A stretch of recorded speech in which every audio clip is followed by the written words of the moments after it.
This is the Living Vernizano podcast, brought to you by The Church at Riverstone, a fellowship of the Church of the Nazarene in Madera, California.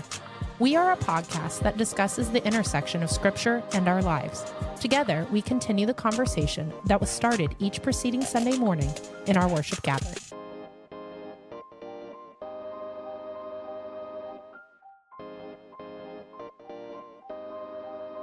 Hi, everybody. I'm Nick. I'm Natasha. I'm Brittany. I'm Derek. And we are the Living Vernizano podcast, back with you as we continue this journey that we have been on through Romans.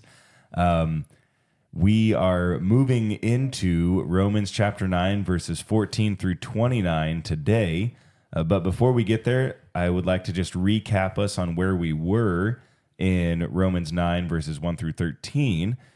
In that set of verses, Paul confessed his sorrow for Israel and also worked through God's sovereignty. Together, we discussed how the chosenness of Israel was intended to be used as a means to include rather than exclude those around them. This week, as we continue on in Romans, looking at 14 through 29, we're going to be continuing on in this very discussion on both the sovereignty of God and the ultimate inclusion of all. And I believe that we have Brittany reading for us today. So, Brittany, would you read Romans chapter 9, verses 14 through 29?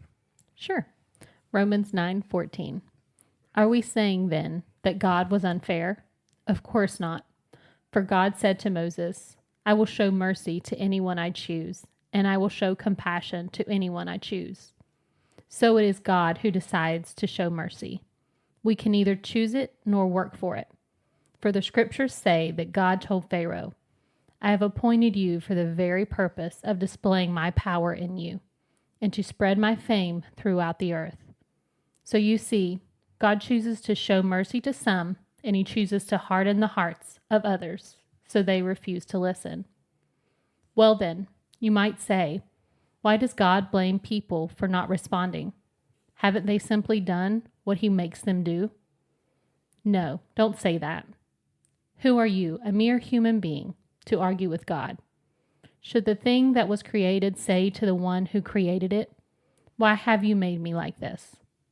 When a potter makes jars out of clay, doesn't he have the right to use the same lump of clay to make one jar for decoration and another to throw garbage into?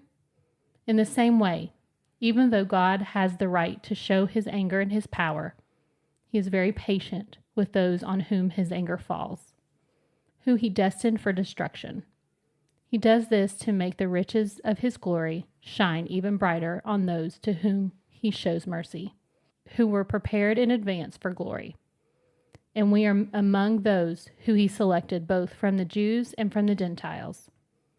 Concerning the Gentiles, God says in the prophecy of Hosea, those who are not my people, I will now call my people, and I will love those whom I did not love before. And then at the place where they were told, you are not my people, there they will be called children of the living God. And concerning Israel, Isaiah the prophet cried out, though the people of Israel are as numerous as the sand of the seashore, only a remnant will be saved. For the Lord will carry out his sentence upon the earth quickly and with finality. And Isaiah said the same thing in another place. If the Lord of heaven's armies had not spared a few of our children, we would have been wiped out like Sodom destroyed, like Gomorrah. All right. Thank you for reading that for us today, Brittany. As we move into this conversation, I think we need to maybe backtrack a little bit because in our conversation last week, looking at verses 1 through 13, we really didn't spend much time at all, if any time at all, looking at verse 13. And I believe that where we start in verse 14 with this question of, in the NIV, it says, what shall we say, or what then shall we say? Verse 14, starting with a question, puts us in this place where we're like, well, why is he asking this question? What then shall we say? That's obviously in response to something. And so what is this in response to? Well, it's in response to his claim in verse 13 that really summarizes the verses that came before, where he said, just as it is written, Paul is quoting Malachi, Jacob I loved, but Esau I hated. And so putting these two things together, Jacob I love, Esau I hated, Paul then comes to the place where he says, so then what should we say if God, according to Malachi, loves Jacob and hates Esau? What should we say? Is God unjust? Before we get to answering that question, I mean, he answers the question for himself. I think he expects that the general answer that would be given by the hearer would also be in accord with what he exclaims as well. But before we get to talking about that answer, I think we need to go back to this verse 13 and understand really what Paul is saying by quoting Malachi and what Malachi was saying when he made this assertion that Jacob I loved and Esau I hated.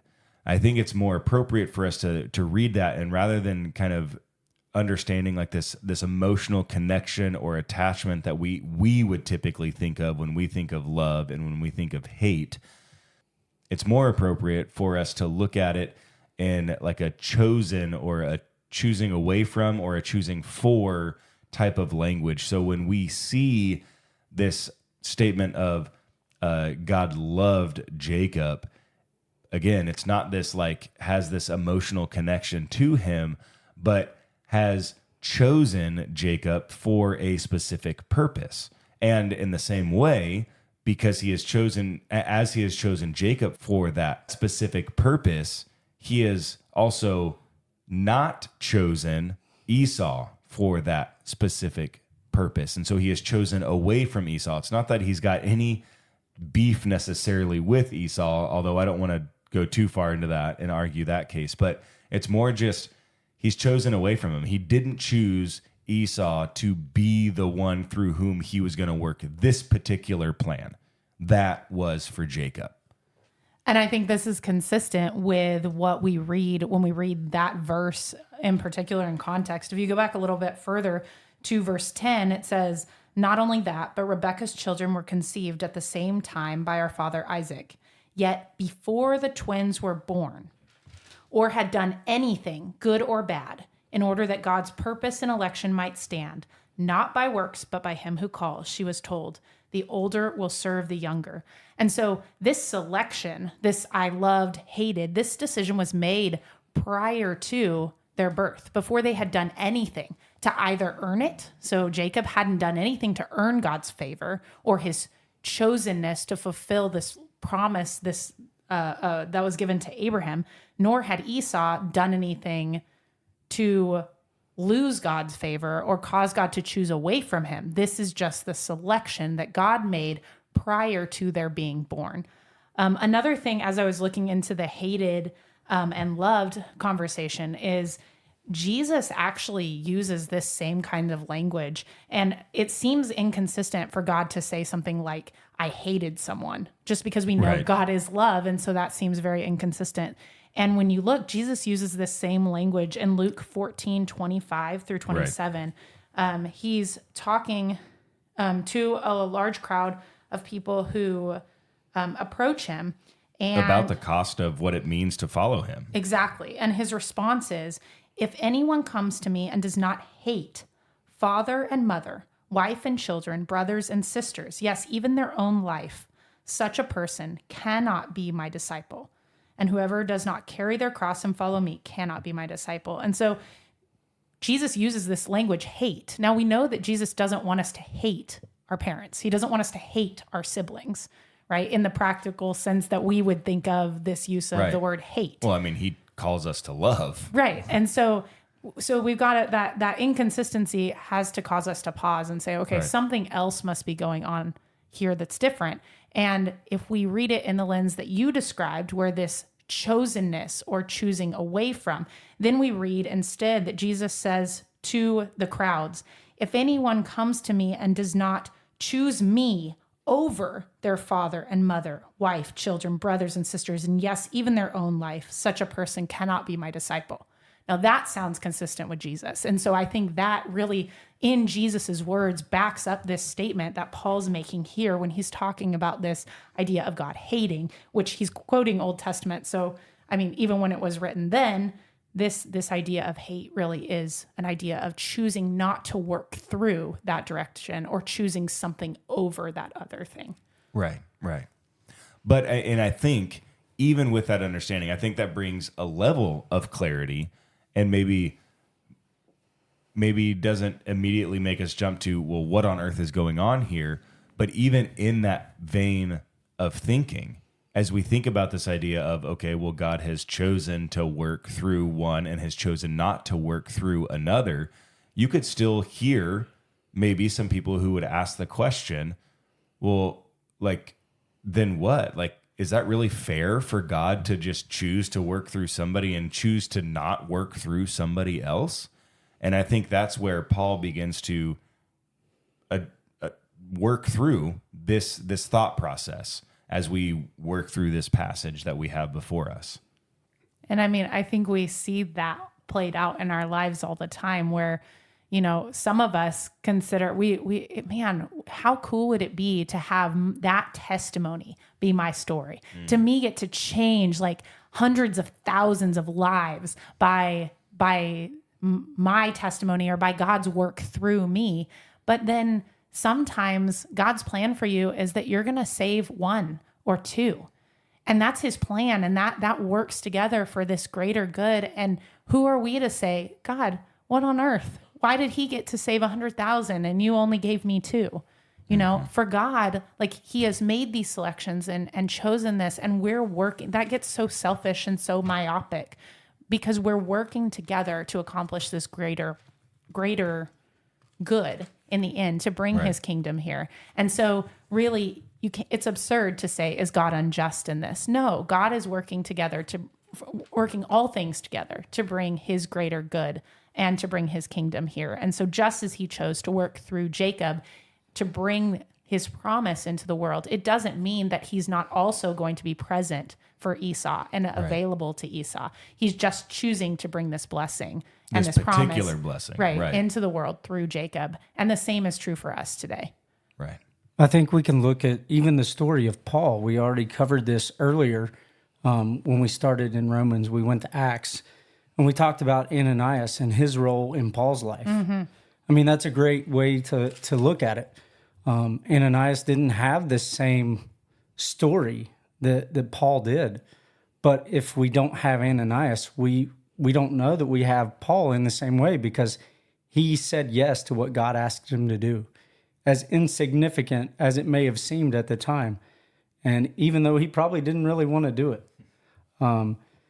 if he doesn't do what God asks him to do, then we may not even have Romans for Paul to even be coming to this point. So every role, no matter how significant or insignificant it seems, is important. We're a body. Yeah. We need each part to be fully functioning. Mm-hmm. So, right. I think there's also this temptation for us to think, well, if I do the right things, like if I read my Bible, if I go to church, then God's going to use me to do some really big things, you know? Whereas like that guy over there, like he's, you know, when you talk about Paul, that guy over there, he's killing all these Christians, you know, surely God's not going to use him to do anything big or good. But it's not, it does not therefore depend on human desire or effort, but on God's mercy. And so God's choosing to work through certain people in certain specific ways to accomplish his end is not something that we've done or earned or lost or anything of that nature. Rather, it's just God has chosen that this makes the most sense for the good of the kingdom. And so we have an obligation as his obedient servants to be comfortable with that and trust it. To play a role. Yeah, not try to be somebody else. Right.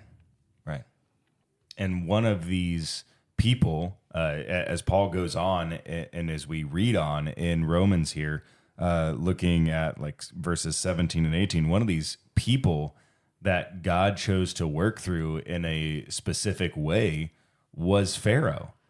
And I think we read that and we immediately think back to this conversation of the hardening of Pharaoh's heart. And it's even mentioned there in verse 18, talking about this, God hardens who he wants to harden. And you think back to the story of the Exodus, and I mean, there really was a purpose to why Pharaoh? Why did they have to go through this there? And Paul articulates it here in verse 17, where he says, well, really, the reason why Pharaoh was because God wanted to display his power in him, and then also recognizing like Egypt is the world nation. Like they are the one who is essentially it's the Old Testament version of the Roman Empire. And God says, I chose them because they are the most visible thing. And so when I acted, as I acted, it wasn't just this individual who was seeing and experiencing. It wasn't just a small group of people who was seeing and experiencing, but it was literally the known world was watching and seeing what happened. And they knew who I was. And so Pharaoh was chosen because of his particular position and the influence that he carried in what happened. And for Pharaoh, what happened was this action and response, this a plague, and then a response of a hardening of a heart. And Paul moves us into that in verse 18, where he says that I will have mercy on who I will have mercy, and I will harden who I want to harden. And Pharaoh is one of those characters, if you will, that comes to mind when we talk about somebody being hardened. So I really struggled with this, like reconciling this idea or this notion that God would harden Pharaoh's heart, that he would take away this freedom of choice that I so believe that God has given to each one of us to choose him or choose away from him.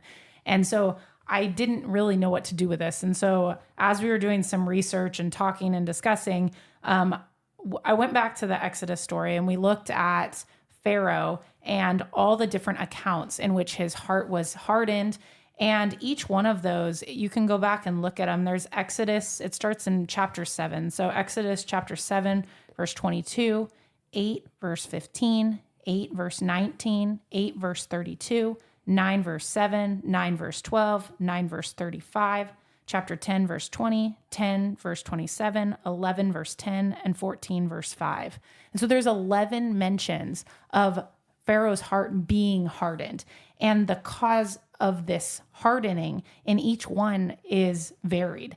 And so for the first 5, God has nothing to do with the hardening of his heart. In according fact, to the account. According to the account, it says that Pharaoh hardened his heart, or his heart was hardened. But it does, so it's either non-specific as to the cause of it, or Pharaoh chose it. Right. As we get into the last plague, so 6 through 10, of those 5 accounts that are mentioned there, God is credited with this hardening of Pharaoh's heart 4 of those 5 times towards the end. And so this, to me, like it almost serves as this reminder of God gave Pharaoh this choice. And Pharaoh, despite seeing all the miracles that God was able to perform among his people, continued to deny God's power and deny God's ability to act. And so it's as if God says, okay, even in the midst of your disobedience, Pharaoh, my will of freeing my people Israel will still be accomplished.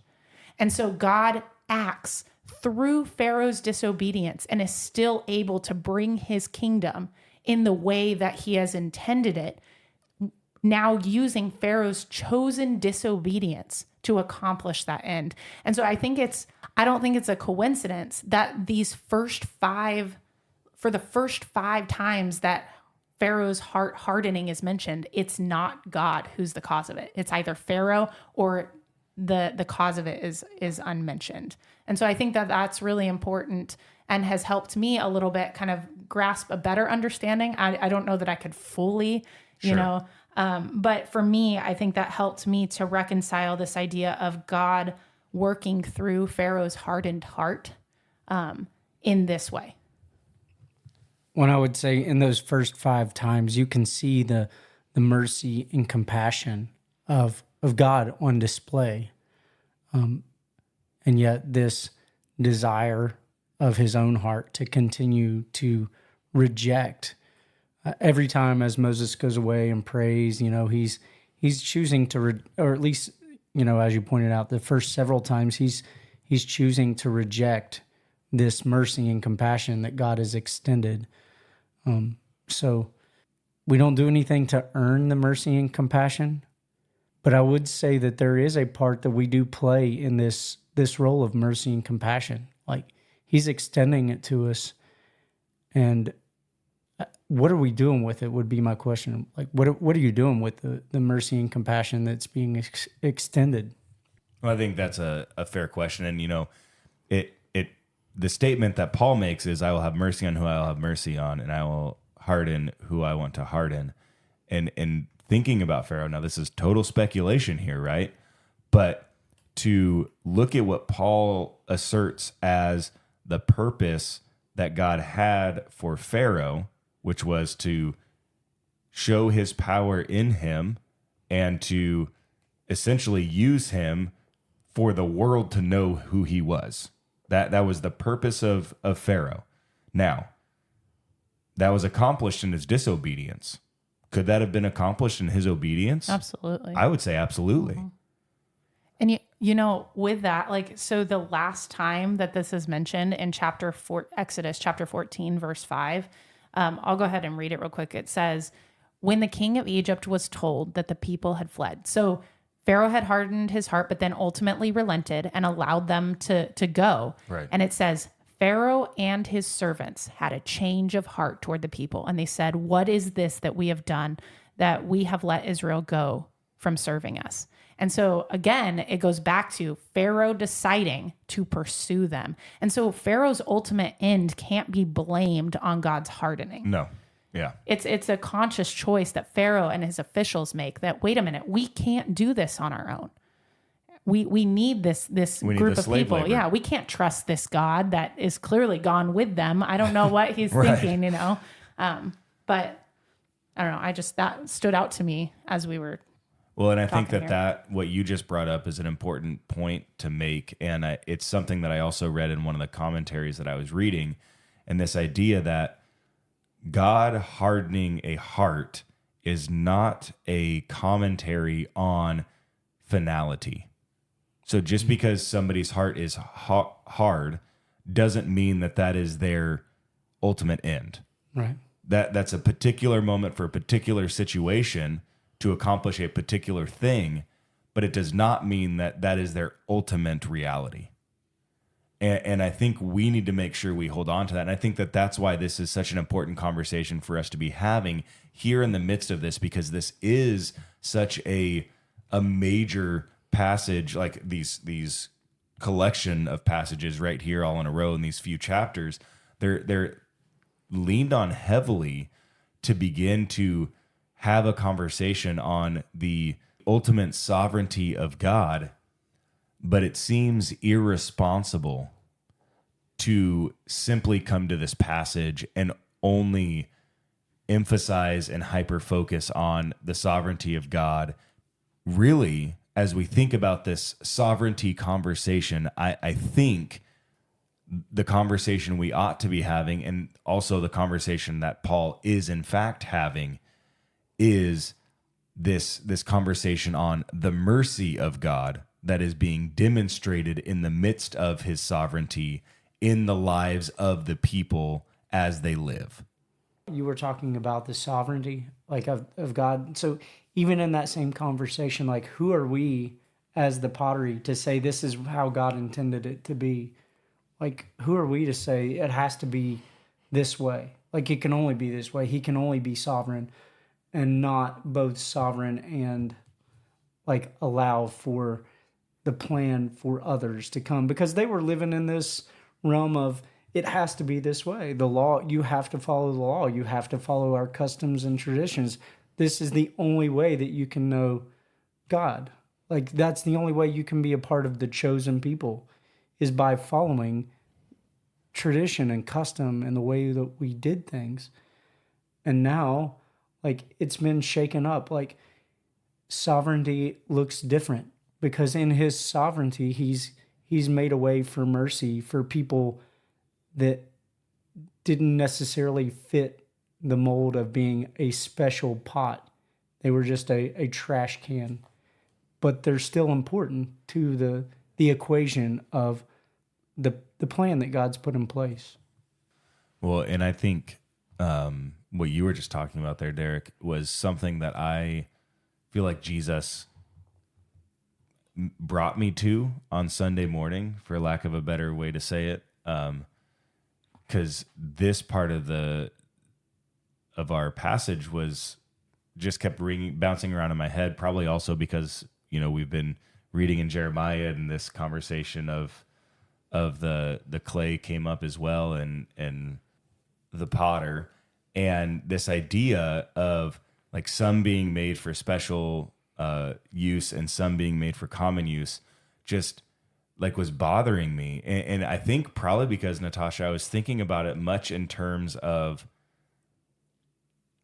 like you were talking about earlier, where like somebody, has the opportunity in their life and they're preaching in packed out stadiums, resulting in millions of people coming to Jesus. And then somebody else is just punching the clock at a 9 to 5, and they don't even know that they've impacted maybe one person's life or two people's life, but that's it. And like one seems so extraordinary and one seems so common, and it's easy for us to look at the extraordinary one and celebrate them. And like, I think of somebody like a Billy Graham, and that's not to diminish Billy Graham whatsoever, but like we think of somebody like a Billy Graham and we celebrate who he was and what he was able to accomplish.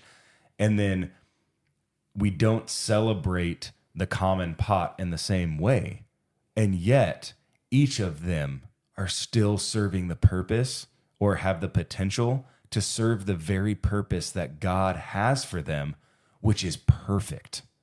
Like, for a common pot to try to do something extraordinary means that it's not doing what it was intended to do. For a common pot or a common person to do the common thing is, in fact, extraordinary. Like, that is this conversation of obedience that we've been talking about for much more than just this particular passage, but all of Romans, all of Matthew, all of Haggai and Malachi, like the journey that we have been on, like it just keeps coming back to this life of obedience that we are called to have. And so like the common pot being a common pot, that is a perfectly obedient pot. And that is something that Jesus, that God celebrates. The extraordinary pot being an extraordinary pot, that is something that God celebrates, because that is a pot of obedience. And that's what it comes down to. Like, it's not about trying to be, again, Natasha, like you were saying, it's not about trying to be somebody we're not.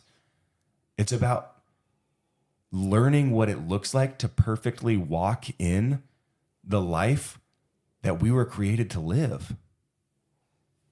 I think this conversation is so important for us to hear, but also it was so important for the church at Rome to hear, as they're struggling with this issue of Gentile incorporation into this Jewish tradition. They're dealing with these common people, these common Gentiles who aren't of the promise, and they're being told that they need to be fully integrated into, be seen as equal and as just as extraordinary as the chosen, right? As these Israelites who were set apart for special purpose. And so I think as we move into the remainder of the passage, holding that in context is, again, we see this theme emerge where we're not so different from what the church at Rome is going through in this sort of ideal as well. Mm-hmm.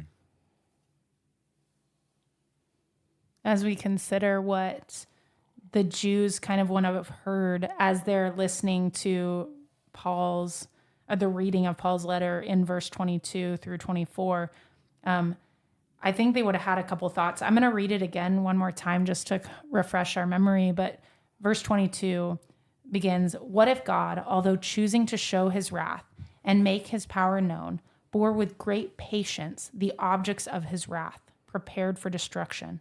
What if he did this to make the riches of his glory known to the objects of his mercy, whom he prepared in advance for glory, even us, whom he also called, not only from the Jews, but also from the Gentiles?" And I think as they begin to read verses 22 and 23, and you hear those first things, they've got Pharaoh on the mind, and they're probably thinking one of two things. They're thinking either the Gentiles are those ones that are prepared for destruction, but God's being patient with them so that he can really pour out his judgment, consistent with this theme that we keep seeing emerge in a lot of the prophets, like Jeremiah, how we've talked about, how he's calling for this wrath of God to finally be unleashed so he can right all the evil in the world.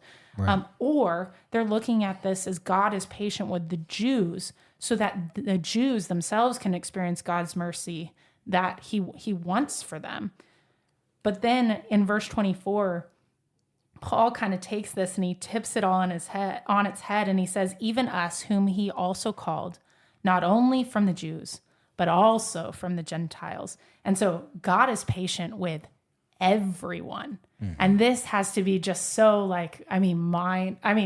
Paul's been saying this all along, but again, he's taking these misconceptions that the Jews have held about their identity as God's chosen people, and he's reframing them, reformatting them so that they understand that their chosenness really is for the benefit of all, for everyone, Gentiles, Jews included, and that God's wrath, his mercy, his chosenness, all of these decisions are to benefit the entirety of creation.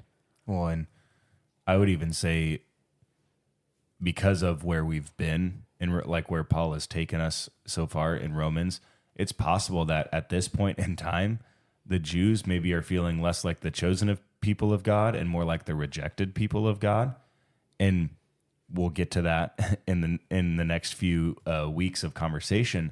But even in that, like Paul, before it goes too far, before your thoughts can go too far down that road, is saying that even in that rejection, that is where his mercy is made known, and mercy that is for all, and patience that is for all.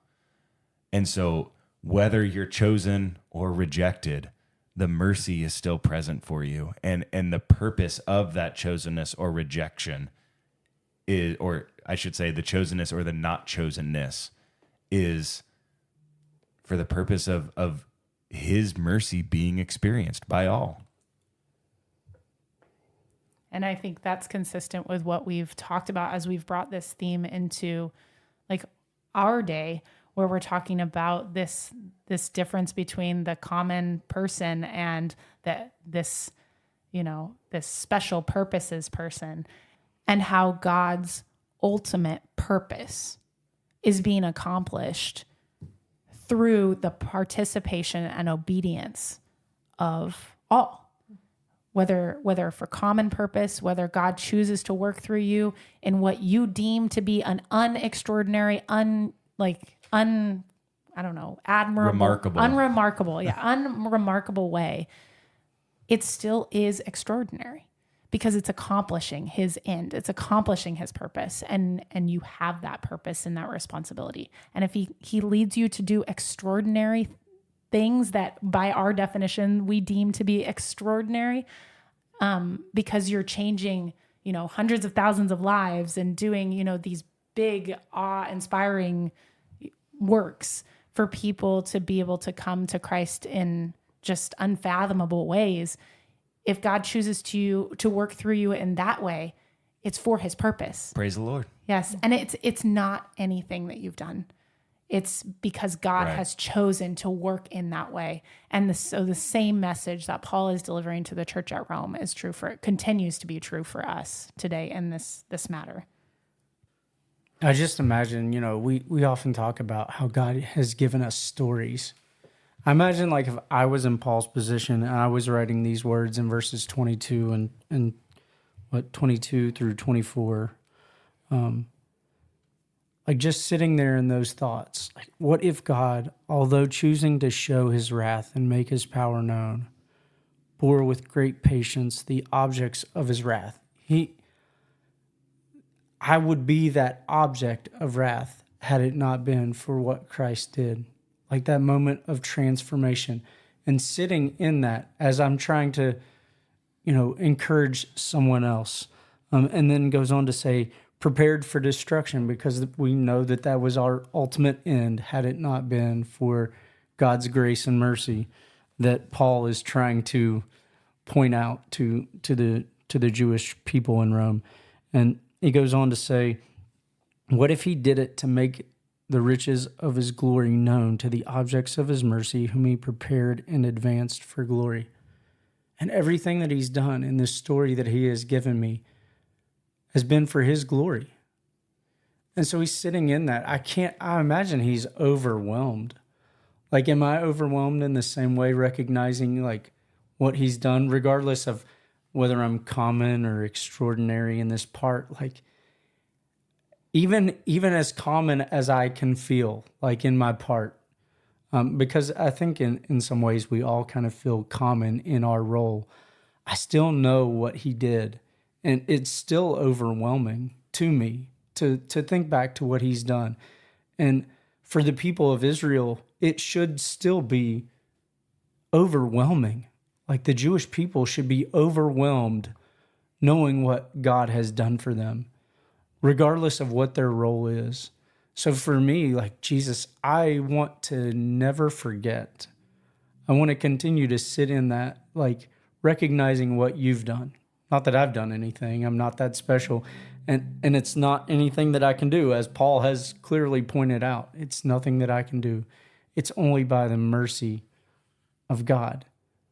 And so I sit in this recognizing that I have a small part to play, but man, what he has done is extraordinary. His portion, his part is the extraordinary part.